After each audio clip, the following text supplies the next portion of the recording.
This is Brooke Drum from Printrbot.com. Welcome to Printrbot Live. So today we're going to be talking about a couple things. Quick update on the printer belt. Very little to tell, but I'll tell it quickly.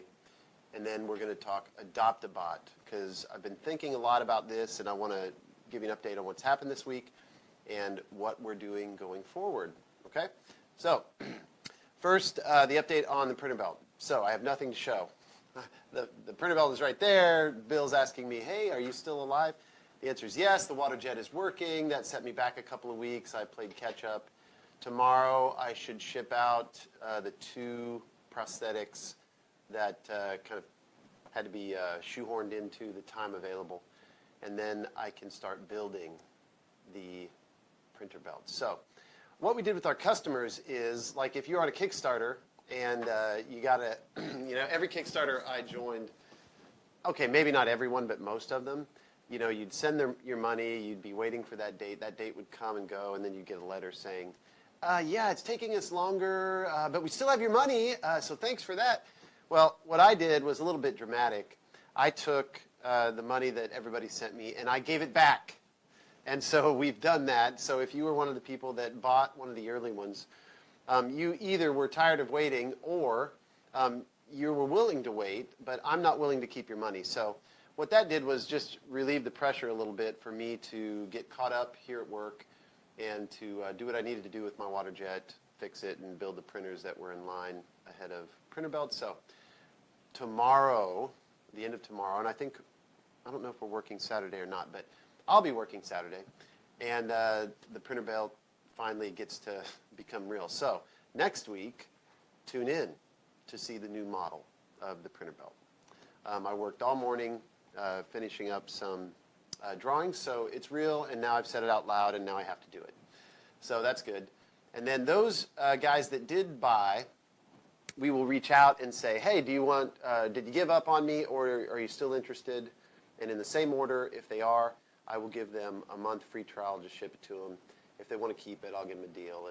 If they want to just ship it back and say, no thank you, that's fine. I'll keep those for my print farm. But the transition that's happening with printer belts, so even though I have a water jet, I don't intend to use that for production. That is for prototyping. So we prototype here, we build a bunch of stuff, and once it's ready for the public, basically the design has to be vetted. When you're folding metal and stuff, we can do an okay job here. I mean, pretty good, but the fractions of a millimeter, we have pros down in Sacramento that do that for a living. They do a great job. And so when the design is done, I give it to them, and then there's a 3-week lead time, and then I get all the parts in, and then I can just build them like they're beautiful. They're beautiful. So they're easier to build when somebody has tolerances that can be much better than I can do here. So anyway, so that's the printer belt update. It is going to be the same price, $14.99. Now, some people have asked, are you going to do a larger version? And the answer is yes. I'm going to do a 12 by 12 version. And that design has already been started. And so as soon as I hand off the design to Microform, our Sacramento company, that, 30 miles away, that does our bending, as soon as I get those drawings to them, I have 3 weeks. And so in that 3 weeks, I'm going to complete the 12-inch design, and then it'll be another 3 weeks. So it's a little bit of a wait to get to the big one. But I have not decided when I'm going to open this up for the public, because even though I've done that and kind of herky-jerk brought it back, I think it will be really good to have some of these 6x6 printer belts out in the wild so that I can get feedback, because customers always reveal things that you didn't even think of. And the cloud, that whole thing is going to be new, and so I do want to allow some time for it to mature a little bit. So my hope is that when we go to sale for the general public, we will have beta testers already have tested. I'll have lots and lots of print time here. I'm moving well, not the whole farm. We're also going to use right now we're using plays and pluses and simples. I want to transition to all simple pros and printer belts for my bot farm. I believe in eating your own dog food. If you don't know what that's about, look it up. So we like to use the printers that we sell, not the old printers that we did sell in our bot farm. So we'll get lots of print time. It'll be vetted, and people can buy with confidence and a little more information. So that's the plan with the Printrbot. The price for the 12 by 12, my target is roughly double $14.99. So my target is $29.99. And the logic there is when you take a 6 by 6 cube and you put one beside it, and I know it's infinite length, but just bear with me. If you put two beside it, that's double the size, so you're only 6 inches tall but 12 inches wide. This is going to be 12 by 12, so that's 4 times the size, and then infinite, so you can't really use the X, Y, and Z. You can only use X, Y. So while it's 4 times the capacity times infinite, I guess, it's only going to be double the price. So that's, the materials are more, it takes more to cost, you know, I have to source all this stuff. So anyway, that's the logic behind that. But so that's the update. Now, I want to transition quickly to Adopt-A-Bot. So here's where we're at. This last weekend, we had some people from Berkeley come up, so a big thank you to them. It was great to be here in the office and in the shop with community members, enthusiasts. Rep Cord came down again from Auburn. He brought his son for a little bit. It's great to be around community members. What they did was they took some were returned, some were used in the shop. They took hot ends, Alu V1 extruders. We refurbished the hot ends, which basically means unclog them. There was a few that needed thermistors. We replaced thermistors. So there was ceramic in UBIS 13S. And the cool thing is they're going to have a new life now at a school somewhere. We changed out the socks. Some of those socks were like, there were some hilarious ones where just a blob of plastic and they just let it go overnight or something and it made a mess.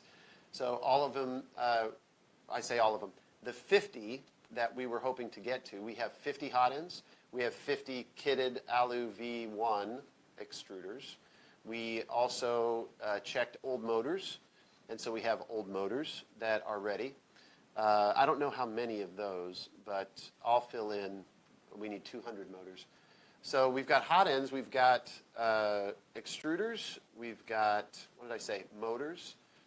And we also kitted some bars. And I believe the lead screw as well. So it looks like I have quite a bit of stuff here. And then we've also got a community member, at least one right now, that is refurbing boards. So printer boards come back. Sometimes they're like, it doesn't work. And we get it back and we plug it in and it works. So that was a software problem. So sometimes it's software. There's other common things that happen. Sometimes, a few times the driver goes bad.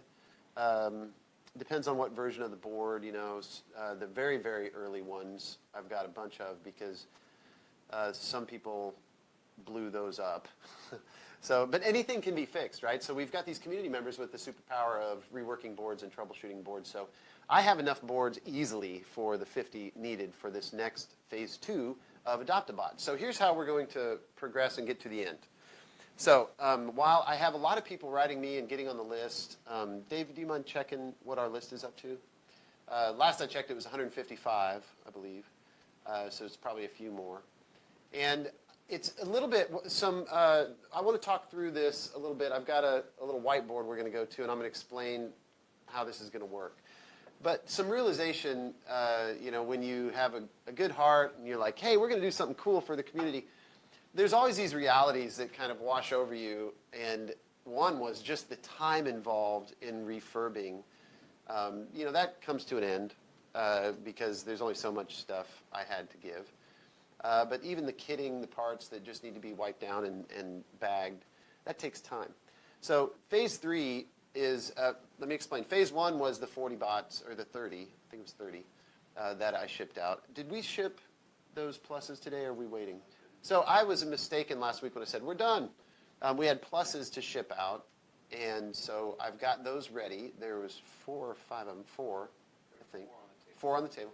So if you signed up or had me talk to you, the pluses will ship out. We can try to get those out before the end of the week.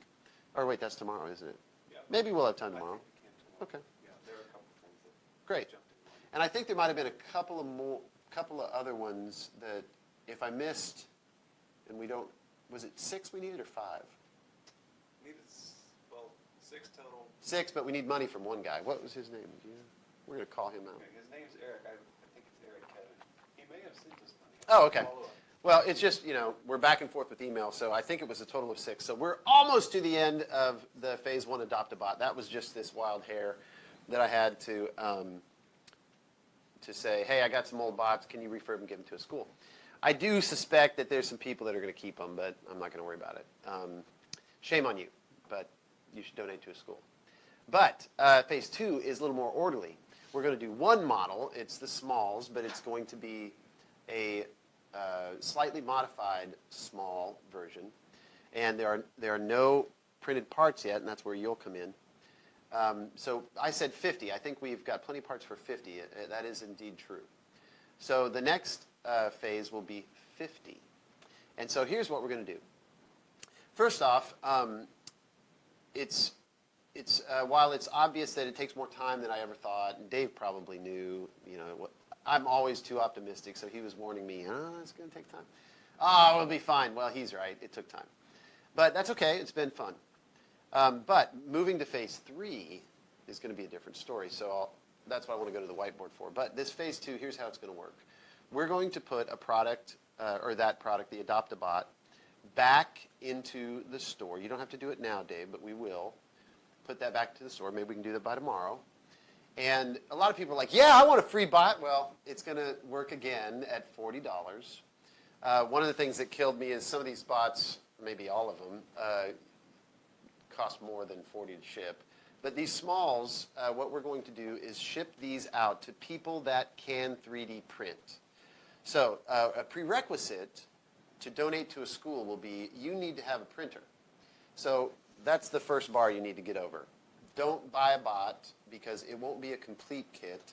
It will be a kit without any of the printed parts, okay? I'll handle the rest. Now, the other thing that I don't think we have enough power supplies, Dave. I don't know. I'll have to check. How much? Don't tell me on camera. But those power supplies are, I don't know, what are they, 20 bucks? They're less than 20 bucks, aren't they? Laptop power supplies. Yeah, okay. So maybe I'd be okay. Okay, I'll tell you what. I'll just send everything except the printed parts. So you're going to have to be able to print and assemble. So on this phase, it gets a little harder. We're not going to just send you everything, or we're not going to send a bunch of different models. Who knows what shape they were in, and your success rate is going to be, the success rate is going to be varied based on your skills. We're going to send a kit that with a printer you will be able to complete. We have instructions right now for the smalls, and they're very good. The changes that I'm going to make, by the way, are very few. So those instructions may not change at all. They may change on screw length on a couple of items. But we're going to send you everything that you need except printed parts and build. So the $40, I'm going to honor that price on Phase 2. And that just, I don't even know if it covers my costs, to be honest. I doubt it. How could it? That's ridiculous. How could it? But anyway, so one thing, I need some more help from the community, and I haven't gone through all of my boards yet, for sure. But these printers, I'm going to make them work with or without the auto level sensor. So I can't promise that you're going to get a sensor. But an end stop will do. So what I'm trying to do is just get the one printer that can go to a school so they can learn 3D printing. And auto leveling, while it's nice, it's not necessary. So we may either omit that or make it an optional item in these kits, so you can choose to do it or not. All of our boards on Rev F5 and 6, which I have a bunch of, will work with the sensor. But then Rev D, which I have a whole bunch of, those could work with just an end stop. So I've got a lot of resources here to share with the community, but you're going to have to do a little work. So you have to pay the $40, you'll have to print the parts, and you'll have to assemble it. All right? So when we get that live, it will be limited to 50. And you are not a school that just wants a bot and not a printer, you don't have a printer. I don't want schools to sign up for $40 bots. That's not the intention here. The intention here, the biggest asset to this whole program is the people, the support that those that know how to print and build will provide at their own leisure to the schools. So I can imagine a dad like me would get a $40 bot. I would print with my printer. I'd put it together, and then I'd offer to bring it to the school and train somebody. And let me talk about that. I want you to not just say, here, don't buy a $40 printer and drop it off at the front door and run of a school, because that's what, I don't want to name the name MakerBot, but back when I was talking to Google about getting involved in, I went to Google and I pitched them, we need a printer in every school. And somewhere between one per school, one per classroom, maybe even in some classes, one per student. That's the dream. They were like, well, we tried that. And this is all off the record, by the way. They said, we tried that. We bought a bunch of MakerBots. I think it was millions of dollars. I don't know that for a fact. But it was a lot of money. And he says, and unfortunately, the feedback from the schools are, the teachers were very excited. This was during the hype of 3D printing. The teachers were very excited. We have a 3D printer, and it's on the shelf. And this was back with like the Rep 2 when they actually worked. The Smart Extruder wasn't so smart, and there were problems there. But this is before that. So I know that there are a lot of abandoned printers. Those printers are in your house. They're at your school. Maybe they're in a library, or some club has it. Maybe they were like me and were sitting out on the shelves. The whole idea is to share the wealth with schools and education. So what this program is doing is now we're asking for sweat equity and support for schools. Because yes, we need cheap printers, and the sweat equity manages that. But the support is really the important thing. So if you are able to print and you know you can build a kit, it's not the printer that is going to make a difference in schools. It's the person, you. It's the person going to the schools. Maybe it's once a month. Maybe it's once a quarter. Maybe it's once a week. I don't know. Maybe it's an after-school club. By the way, and I'm not limiting, I say schools and education.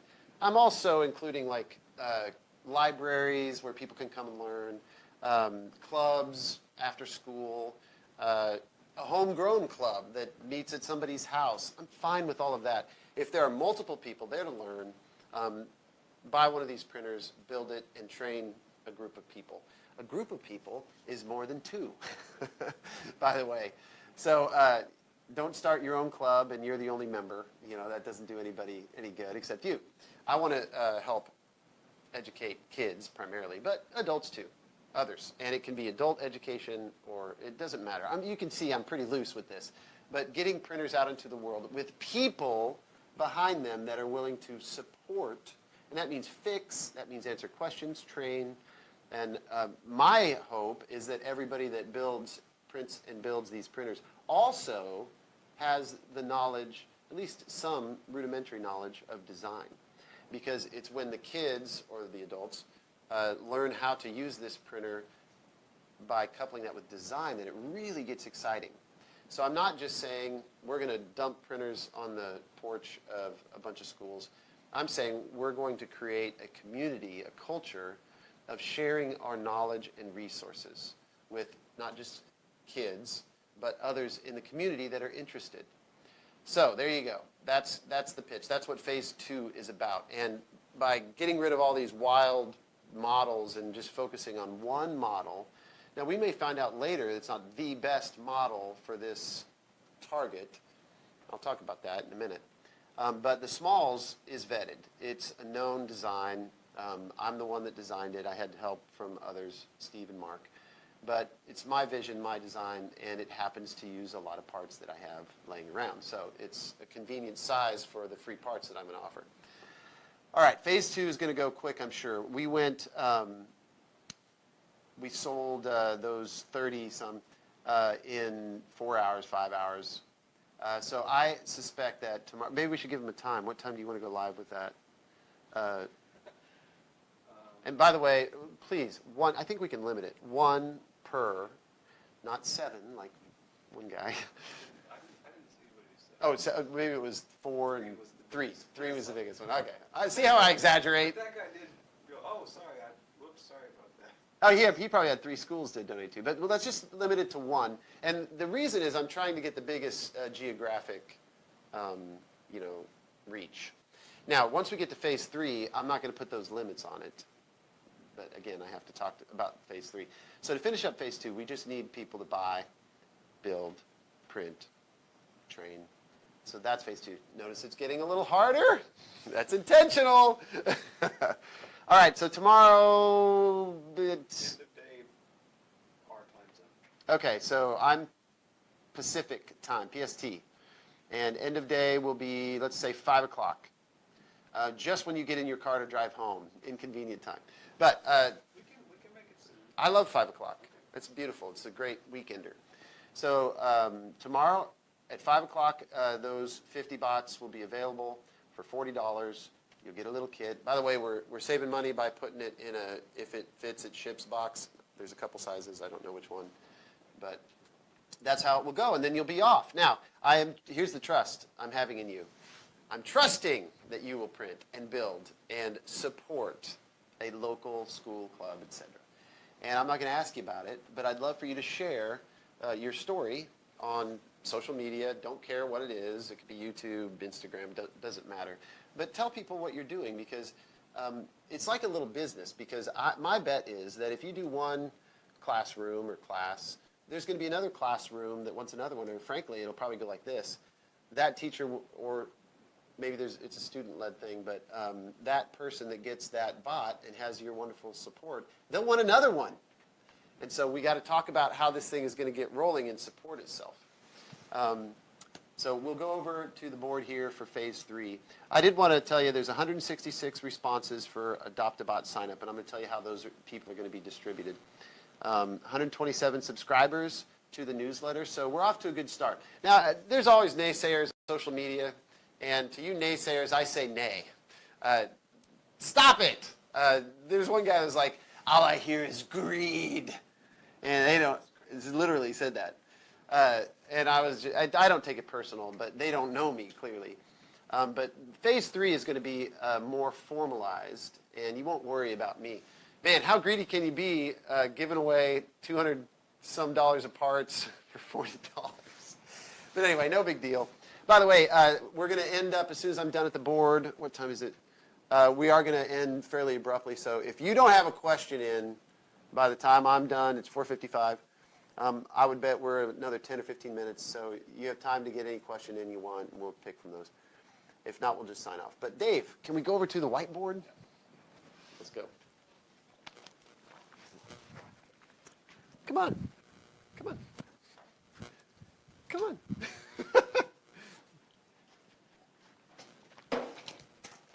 All right. I took notes. Can you see this? This is my whiteboard. We spared no expense for props. All right, so this is Adopt-a-Bot, phase 3. I've already explained. I'm trying to finish phase 1, and we're rolling on phase 2 for sale tomorrow. This is phase 3. So the big idea here is that this has to shift from Brooke scrapping and scraping with people that live close enough to help out. This doesn't scale. So we have to minimize my work, because I'm the bottleneck right now, and so we have to boom open that up so that this can actually happen and it can scale. So lots of people wrote in and said various things. One thing was, very interestingly, I asked for workers and leaders, and it's like a split right down the middle. It's almost 50-50 split. Some people said I'm a leader. Some said I'm a worker, definitely a worker. And I think that some in that worker group were just people that were hoping to receive one. And I don't want to discount that, but I am going to ask, I think part of the culture that we build here is, when a kid or a school or club do receive a printer, one question that ends up kind of like being very important is, what are you going to do with your printer? So part of the culture that we want to build is for this to scale. And so part of that scaling, we're going to encourage that club to build another one, right? So pretty cool because, that's what I did. When I started in 2010, I ordered one. And I still have it somewhere, my old MakerBot cupcake. And then immediately, before I even knew what the crap I was doing, I was printing parts for another one. Why? Because it was fun. It's a really great problem to solve, and I think that one of the first things for the class to do is print spare parts, and then that leads to to build another printer. They learn the machine. When they do that, they can fix their own machine, see how they're getting skills, and then they can start to train others and gift those out to others. So we need this to work on an economic scale. And so let's talk first that, it's not really an org chart. This is like a random, sketch on a board of how the different pieces fit together. But yes, we have to have leadership. And what I'm going to be looking for in leadership, are just a few people, and they'll be the standouts. They'll be somebody that can help me form an actual nonprofit organization. When I asked my CFO, I was like, hey, Byron, why don't we just get a nonprofit? He was like, whoa, that's $1,500 just for the, no, I'm not going to just, wild idea Brooke has, I have wild ideas. So we're going to have to figure out how to fundraise $1,500, and maybe we just take that out of the proceeds of how we sell these kits. But I want you to know this. It will not, this entity, besides my participation, I want this group to be completely separate from Printrbot for a couple of reasons. One is, it's a completely different vision, right? I'm selling printers, and I'm trying to sell those at a margin that I can have a staff and pay for rent and all this. This is a nonprofit, so they're probably not going to be any formal space or offices that this occupies. This is a volunteer basis, grassroots style movement entity. But we do need bookkeeping. So leadership is going to be a few people that have experience leading people, organizing people, maybe even marketing this, getting the message out to teachers. And I think there will have to be, a budget. I hate the money stuff, so I don't want any involvement in that. There will have to be, you have to think through, well, do we want to go to a show and set up a booth? Do we want to get where teachers are gathering? How do we get information out to teachers? Maybe there needs to be a website. Now, all that stuff's pretty cheap. Shows are not cheap. Like conferences, they're ridiculous. So I would say it's just, online, sharing stuff on social media first. But we want to get the word out because if this is going to grow, we need customers or participants. So anyway, I'm looking for just a few. Now, I'm going to vet those, and I'm going to ask primarily, help us start an organization. Now, by the way, just because Printrbot is my company and I'm leading it, all are welcome, right? I'm not going to keep anybody out. This is an all-inclusive thing. And there can be other people from other companies on the board if we want, but really we just need the right people in the right seats. So we want leaders that have experience leading. Now, I know there's a lot of willing people, but this is a pretty large group of people. Half of them, 70-some people say I'm a leader. And I've already read some that were like, wow, yes, you have experience. One guy led 14,000 people in his last job. He's retired. So I need help doing that so that we don't waste time. We use a little bit of time and have a big impact. So that leadership is really where it's going to start. And I'm going to reach out. I said I was going to do this week, but I didn't do it. I need to find those quickly. So I'm going to reach out. I'm going to give myself a couple of weeks because in a couple of weeks we'll have shipped, I think 2 or 3 weeks, 3 weeks. Phase 3, the deadline is, this will begin formally. My goal was ship phase 2 by the end of the month. So September 1 is the relative start of, it's September, October, November. Anyway, so it's September 1st. So we want to get organized by that date. it takes time to get a nonprofit and all that. So that's leadership. Now, the next thing that thinking through all of these, like, oh, gosh, we're shipping stuff here, there, and everywhere. I want to simplify that as much as possible. And I think it's a very, very good idea to have people that are interested in logistics. And basically what this role would be, and I want you to start thinking about what role, where do you fit? Because 155 people that are excited about a vision, that's great, but that number's going to get smaller when you realize there's real work to do here. And logistics is a very important one. So what does that entail? Well, it could be, basically it's a it could be bookkeeping, you know, it could be shipping things, it could be organizing where the bots need to go and who is close, what builder is closest to that school, so that we can minimize the cost of shipping. If that's not, I guess in the U.S. it's pretty cheap to ship anywhere, but logistics is just somebody that doesn't have to actually get goods into their hands. They don't have to have a warehouse to store stuff, because we're going to split the work amongst a lot of people. But logistics is just somebody that will organized person that is good with spreadsheets, organization. So I'll leave that pretty vague. But it doesn't mean you have to know how to print. It doesn't mean you have to have a printer. By the way, neither of these roles have really anything to do with 3D printing. They have to do with leadership and organization. And if you don't build your nonprofit or company on that base, you know, you need to. So there's that. All right, now, so I got this one, get that. Now, the fun part for me is printing. So we are going to need people that just print. Now, it doesn't mean that, and this is 3D print, by the way, but that doesn't mean that, what was I going to say? Oh, that doesn't mean that you don't build, because some people will 3D print and build. Now, phase 2 involves both. That's one person. But I think that there's definitely going to be some people that they don't want to really build this stuff. They already have a print farm. They love printing, and they just want to ship these parts to people.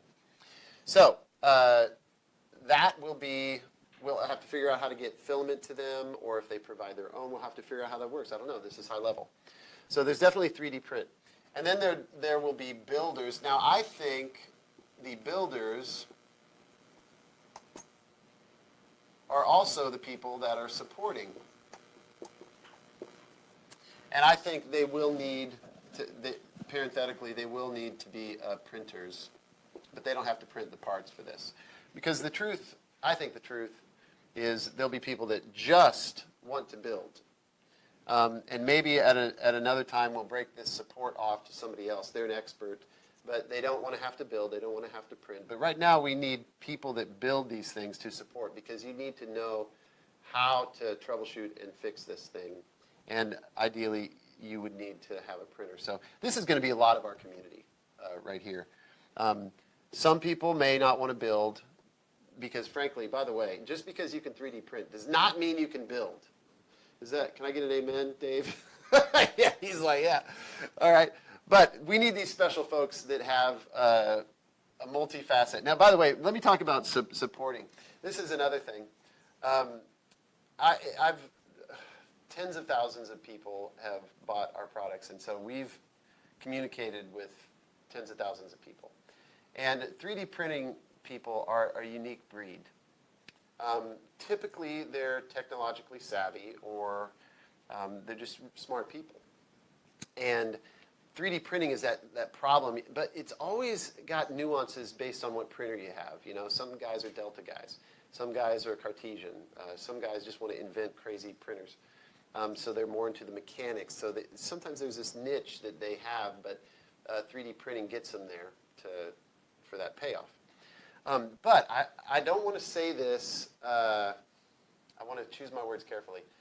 Not all 3D printers, and by the way, it's true of leaders, people that 3D print, builders, people that offer support, people that do logistics.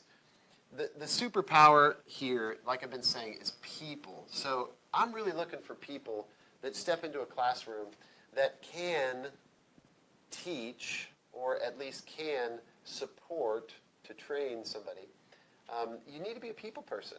And not all people involved here are people persons, if you know what I mean. You have to be good at talking to people. And, I'll just leave it at that. There's probably a bunch of jokes that I could make, but at my own expense. But you really, really do need to understand that there will be, when we go into schools in particular, there's security concerns. There's, it's somewhat political in that environment. There's, there's tight constraints around the type of person that they want to interface with these kids. So, we may find out that we have to figure out a way to vet builders, a way to vet printers. Are the prints that you're providing, do they look good?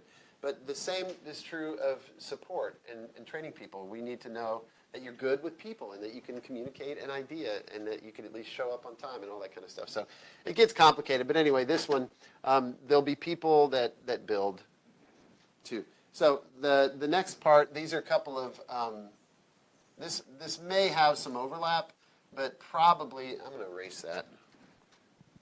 Probably we'll keep these separate for now, because I'm just going through the major parts of the printer. Electronics. I can't spell. Electronics. And down here's wiring.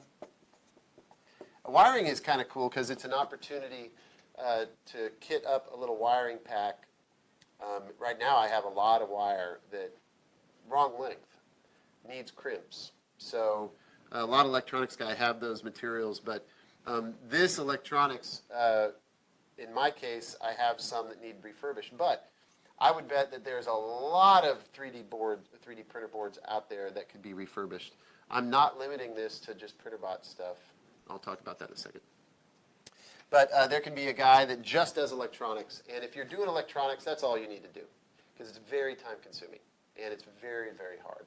And so if you're one of those special guys that can do electronics, troubleshooting, and reworking, that should be your only job. But wiring, basically anybody can do this. The amount of storage you need and equipment you need for that is wire cutters, wire strippers, and a crimper. So it's very low barrier to entry. But it is something that we will need. Now, someday we might just order some of this stuff from China, but in my experience, when you order from China, you have to buy a huge amount of bulk, and the quality can be low. So I order wire from, American providers, manufacturers, and cutting and crimping. Now, I have equipment here, so maybe this wiring guy could be somebody in my local community, and I could let him use my machines. And there's probably other places that have wiring machines, but that saves tons of money, and it's a real need. Okay, so these are the various ones. We've got wiring, electronics, printing, building. Oh, and I do think that down the road, recycling. Man, I said 10 or 15 minutes. I was wrong. What time is it? 5:10. I would love someday to have people that have a superpower.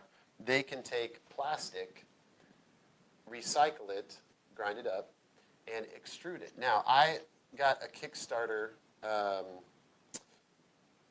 Let's see. I've built a Lyman, I think that's how you say it, extruder, and I know others have too. That's a home-built model. So if you've always wanted to build those and you want to get into recycling filament or making your own filament, we need people that recycle filament. Now, Printrbot is a friend of mine, the guy Tyler, that owns that company. He's a friend of mine, and he has the longest-running product that allows you can just buy it, use pellets, and make filament.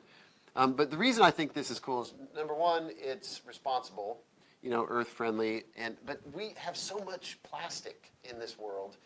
I think we need to make recycling a priority in this program so that, for instance, it's so funny to me that we ship filament on plastic rolls, and then we throw that plastic away.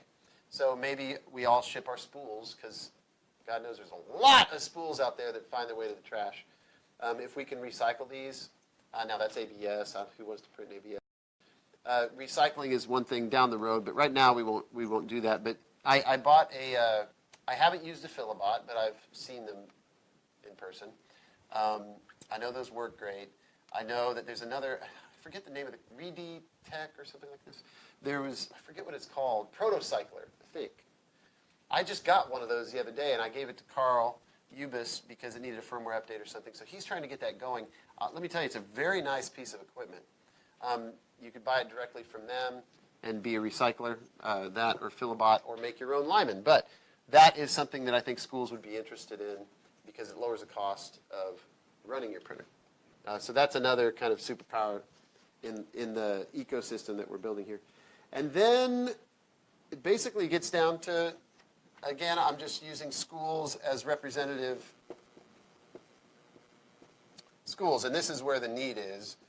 So maybe that's another club or homeschool group or whoever it is. But so all of these people combine to build a community that get a printer to schools, support those schools, and help share the wealth of the knowledge that we've learned in doing what we're doing. So, again, this isn't a Printrbot system. This is one other thing I wanted to add. This is something that other manufacturers could join in on. This could be logistics. Could take, or at least arrange for a printer to be donated. It could go to a builder. It could go to somebody that is, let's say MakerBot wants to donate, or somebody with a MakerBot wants to donate, but they don't want to refurb, they don't want to mess with it. They need to send it to an expert on MakerBots. Maybe there's Ultimaker. Already there's somebody that's donated or offered to donate an Ultimaker. So I'm agnostic on, I don't care what kind of printer you got. If you have one laying around, we should, through our logistics, figure out where does that need to go. We need a good match. We got to match these people up that are going to troubleshoot, refurb, and get this thing running, and then we can get it to a school. So I see this as people donating print time, build time, donating printers, donating just the time of refurbishing a printer. So it's all inclusive. It can be any organization, and of course we'll take donations once we get as a legal entity and we have a bank account. But the cool thing about that is then Intel or whoever could donate money, and then we could turn that into printers for schools. So it lowers the barrier to entry for schools by lowering the price, by lowering the fear, because I want one, but I need somebody to help support me. Is there anybody that could help support? The other thing I want to mention too is I've been careful with what I've said about this. It's all been for fun, but we're getting serious here. There are what's called VARs, value-added resellers. And so I have some VARs. In fact, Chris, who came last week, donated his time free and clear, didn't ask for any return favors or anything. But I wanted him to know before he left, I said, listen, your business is a print service and design services. And I actually think that those businesses should be making themselves known by getting involved with education, especially the ones that target education.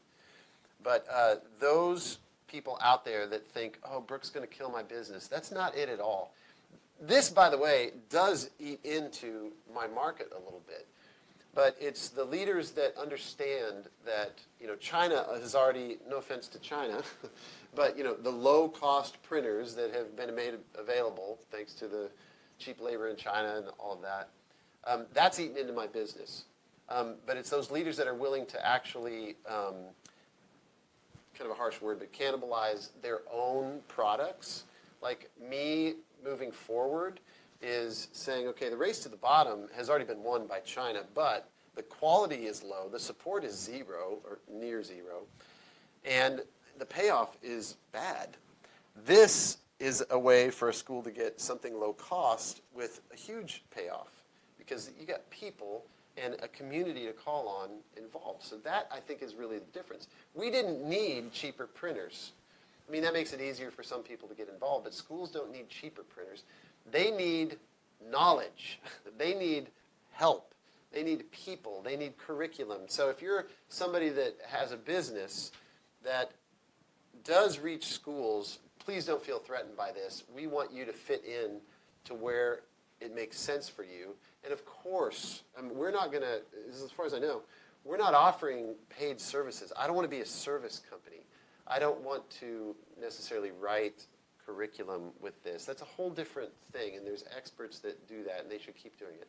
We could gather resources and present them online, but this is really about matching up the people to the schools, and we're people with printers. So that's the focus. All right, so the pitch is over, but here's the one main thing that I am absolutely sure of, and I'm just going to, it's going to be an edict. and here's what it is. I talked to a guy, and it's price, by the way, and I don't want to make anybody nervous, but $40 doesn't cover it. And I don't even want to take the $40 beyond this $50 that I'm doing. So we're not going to, phase 3 doesn't start taking money until there's a nonprofit and a bank account out there somewhere managed by someone else other than me. Then the money can go to them, and we can manage it. But the price has to be more than $40, and here's why. When something is free, some people associate a value. If it's no dollars to me, it's unfortunately sometimes no value. So the value is zero if it's $40. So I just think we need to bump that up a little bit to $99, and that's what that is acts as like a gate, as like a wall to get over. Like $40 is easy. It's like, you know, taking my family out for McDonald's, or maybe not McDonald's, maybe In-N-Out and ice cream. But anyway, $40 is just too little. If we're going to pay for shipping, and that's included in this not we, but this entity, I think $99 is the price of entry. Now, I'm not asking necessarily for schools to pay that money, but here's what's happening with me. There are some people, I just know it, that got in on this $40 because, you know, they were a kid looking to, maybe they're just clever, and they listen to me, and so they're like, hey, I can get a printer for $40. Well, this $99 is a little bit more, so it's going to keep some people out if they're not serious. But it also provides a little bit of room so that if a school, the school down here, they don't have any of these people close to them. They have an expert in their class, and they're willing to put together a kit.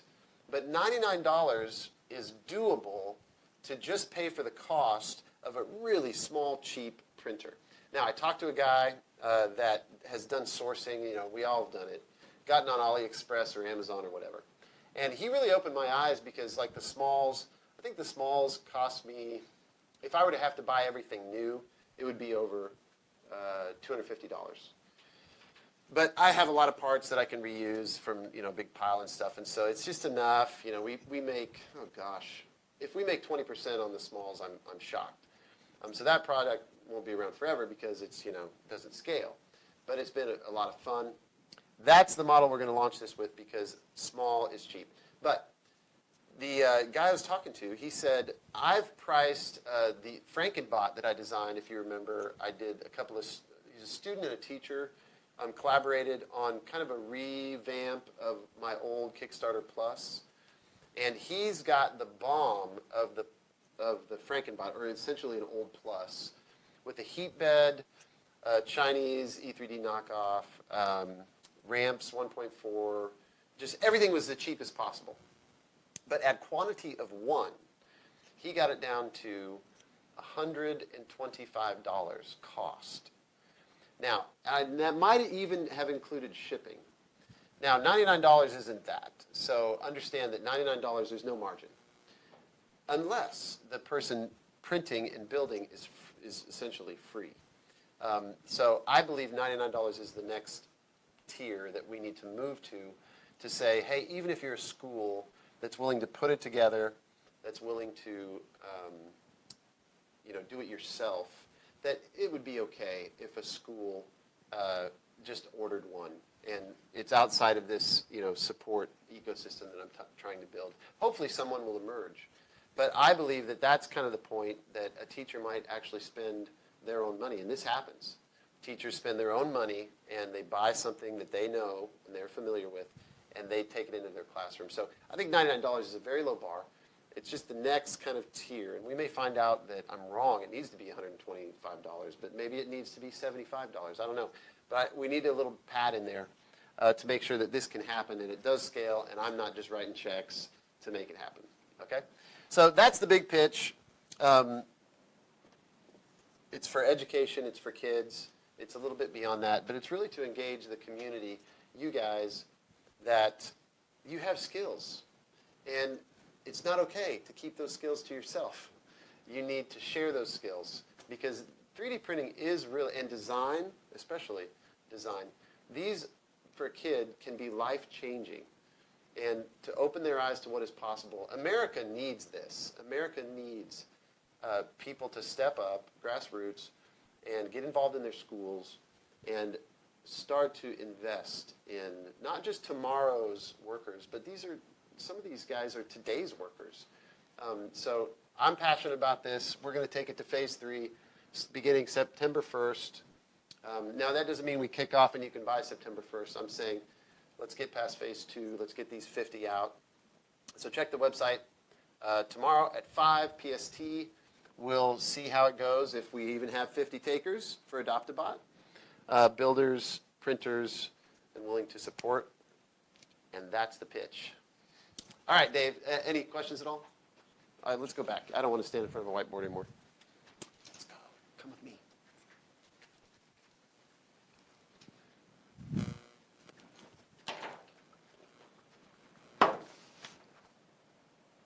All right, we're back. What happened to the smallest precision kit in the store? I can't find it. I took it out. Next question. I'm just kidding.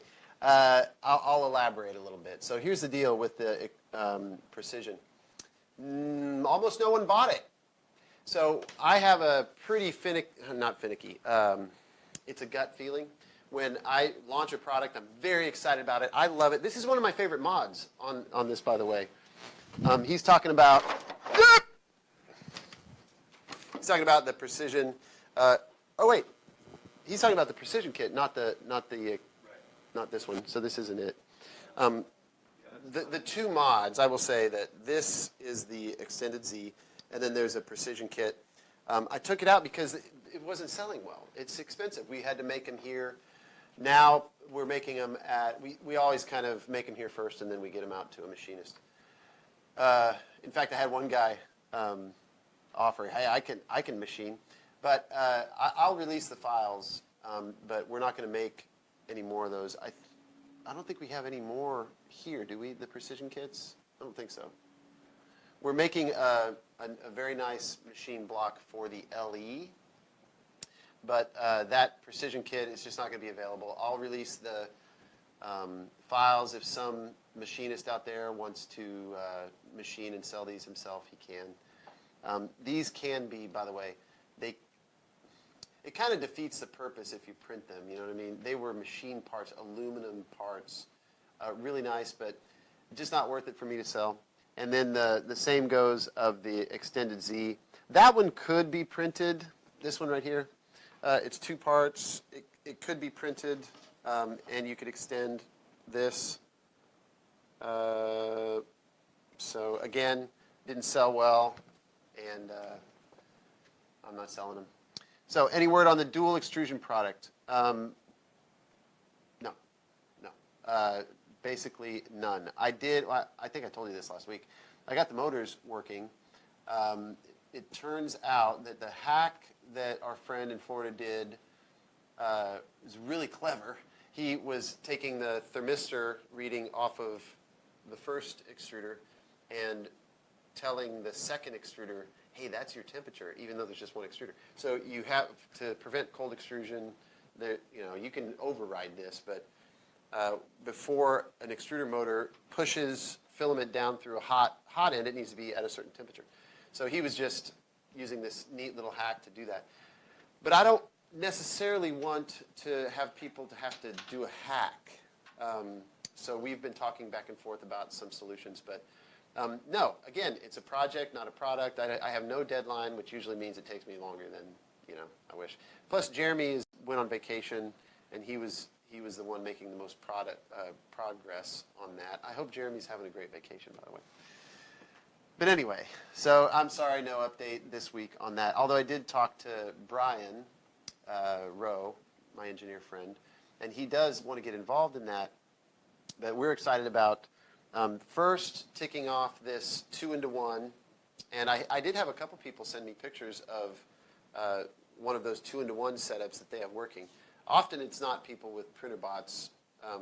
There was one guy with and one guy without. So it is really neat to be able to do that. And really what we're gearing towards is not just multicolor. I really like the idea of 2-into-1 for support that could be dissolvable. You know, Ultimaker did that. They did a 2-headed machine so that you could do soluble support and do more complex prints. So that's the benefit. But I had one guy too, is a beta tester on the new Mosaic printer, and man, those prints look nice. Wow. But not everybody has, you know, whatever it is, $800, $1,000. I don't know what they cost to do it with an off-the-shelf product. But the tough thing is the software. You get into all these variants between Windows Repetier and Mac Repetier, between Cura this version and Cura that version. And so it's very, very complicated. Dave knows the pain in dealing with support across multiple platforms. But so the update is nothing. Where did Printrbot TV go? Oh, yeah. So if you go to, I'll tell you where it went. It's still there, pretty much empty. So we had this one page on our website, printrbot.com/pbtv. And we used to just turn the camera on all the time. But as we grew bigger, when I was in a really small 1,000 square foot shop in the center of Lincoln, underneath a great pizza place, you could just set up one camera and you could see the whole room. So people would watch me mutter around and fight with my laser cutter and everything. For some, although I feel sorry for them, it was entertaining. But we have two drop cams, and I would set that up. But now we're in this bigger space, and although we're going to get a little smaller, maybe it'll be easier later to do this when I reduce down my size. But there's just so much stuff out there. We never stay put. So it's not like there's guys standing here all day working that would be interesting to watch. There's guys running everywhere all the time. It's like I'm in and out, I'm all over the place. I'm at the water jet, I'm at the laser cutter, we move. So it's harder to do that. So sometimes when we have an event, we did put the PBTV drop cam on during our little build session out there when we were refurbing boards. I forgot to turn on audio. But occasionally I'll turn that on, I'll tweet it out. And sometimes I'll even turn the audio on. Sometimes when the compressor's running, it's pointless. But anyway, so stay tuned. I mean, it's just something for fun. Will you release the files for the Smalls LE? The answer is yes. Let me make myself a note. I thought I already did. I guess I didn't. Oh, my apologies to you. Yes. Brooke will be releasing the files for, and you know what? I'll write myself a note too. I'll release the files for, what did we just say? The LE, the Precision, upgrade for the Smalls, and the Z.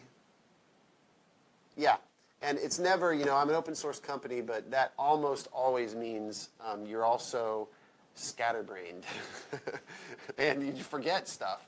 So anyway, I'll release any files of anything, but I need to have sold the product, and ideally it happens on the day that it releases. I think we did that with the Smalls. Let's pretend I did. I think I did. I'm pretty sure I did. But ideally you release on the day you sell. That's why I haven't released anything on the Printrbot, because, oh my goodness, I've changed that thing 15 times and thrown away 14 of them.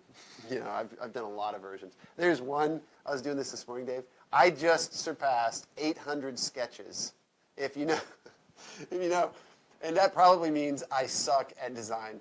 But I'll try something, and you have to do a sketch. You have to pick, one of these origin, like this plane, it can be anywhere.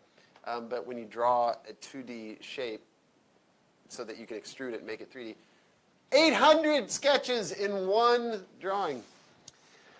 Anyway, Adopt-a-Bot. So if you have received an Adopt-a-Bot, if you are fixing, if you want to laugh at the model that I sent you and you want other people to laugh too, whatever it is, share, hashtag Adoptabot, no hyphens, all one word. And if you want to find out more, you can go to printrbot.com/Adoptabot. And there's basically a newsletter sign up, which I will promise to you that the newsletter will come out detailing this. Maybe I'll do a little graphic. And how you can get best involved, how you can best get involved. Adoptabot at printrbot.com is a new email address. Look at that. I didn't even know about this. This is fantastic. Thank you, Dave. Why are they emailing us? Questions? Go for it. I will try. And if I get 155 emails, I will close my computer and I will not try. But if you have a very specific, hey, Brooke, I'm the guy that needs to do this, that's fine. But I think we'll have the volunteer, to raise your hand and say, I want to do this. We'll have to do another sign up or something like that. We'll have to have this in a Google spreadsheet or something so it scales. I don't want everybody to respond via email. But if you have a special question about Adoptabot that you think might be relevant to others that I need to share publicly or in the newsletter, then feel free. Feel free.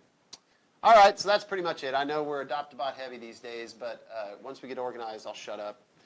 And let's see. So next week you should see the printer belt.